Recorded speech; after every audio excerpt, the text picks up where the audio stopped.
Ladies and gentlemen, according to the National Bureau of Economic Research, now you may not have ever heard about them.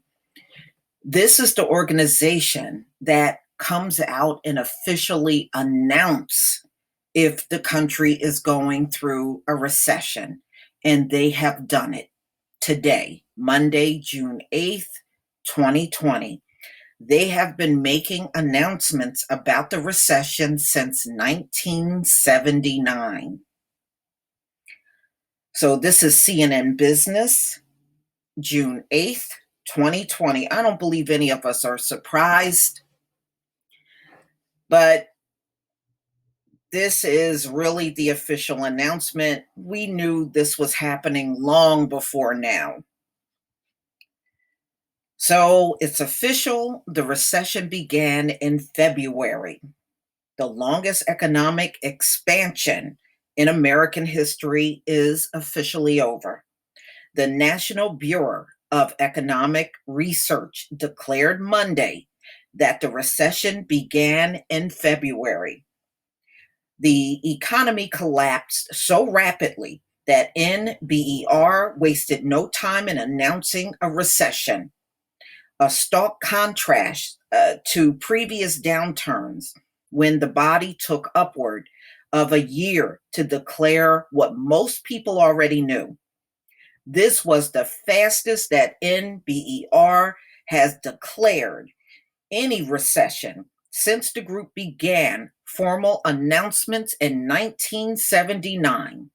Social distancing requirements imploded to fight the pandemic have crushed broad swaths of U.S. economy, from airlines and cruise ships to restaurants and Broadway shows. The unprecedented magnitude of the decline in employment and production and its broad reach across the entire economy warrants the designation of this episode as a recession, even if it turns out to be briefer than earlier contractions. NBER wrote. So the last time I did unemployment, we were at 42.65 million unemployment claims filed with the Department of Labor as of last week. So many of the retailers, big ones like J. Crew, J.C. Penney, Hertz, have filed for bankruptcy. And economists are predicting GDP. The rate is of 40% during the second quarter. The pandemic marked the end of the mediocre but long recovery from the Great Recession. In July 2019, that expansion officially became the longest period of uninterrupted growth in U.S. history, dating back to 1854. But they're wrong about that. Black Wall Street was profitable, ladies and gentlemen, for 15 straight years. Wall Street have never, ever, ever achieved that in a 15-year period. Not once. Not once. You can go back and look at the economic history. They have never gone 15 straight years of profit, just like Black Wall Street. It has never been duplicated yet, even to this very day. Now, there's some knuckleheads out here that'll try to tell you it is, but if somebody tries to tell you they have gone 15 years of straight profit, that's a person that don't know history, and you shouldn't listen to anything else they have to say. It spanned 128 months, easily breaking the prior record of 120 months set between 1991 and 2001 during the dot-com boom. Normally, economists define a recession as a consecutive quarters of negative growth. The United States already endured 1/4 of a shrinking economy, with GDP dropping by 5% during the first quarter. NBER decided not to wait for a second quarter of a contracting economy, although it is widely predicted to happen during the second quarter. The body also declared that while the economy peaked on a monthly basis in February, the quarterly peak happened in the fourth quarter. That disparity reflects the unusual nature of this recession, NBER said.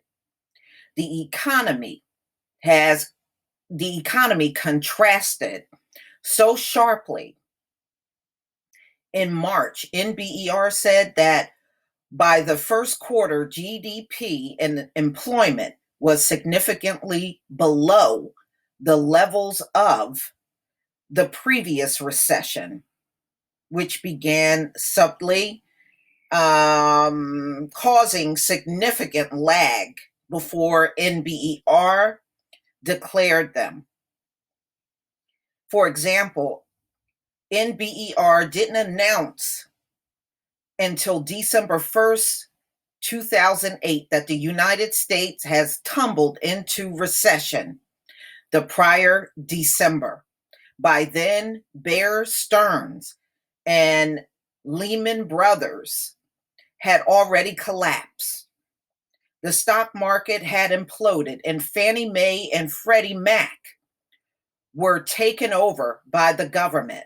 Although this recession began suddenly, there is hope that it could be relatively brief. Economists are predicting GDP will turn sharply positive in the third quarter as businesses continue to reopen and Americans begin to travel. So, you know what? So, they're not even anticipating how coronavirus will come back strong in the fall. So, you really can't go by what they're projecting right now because they're not even taking that into consideration.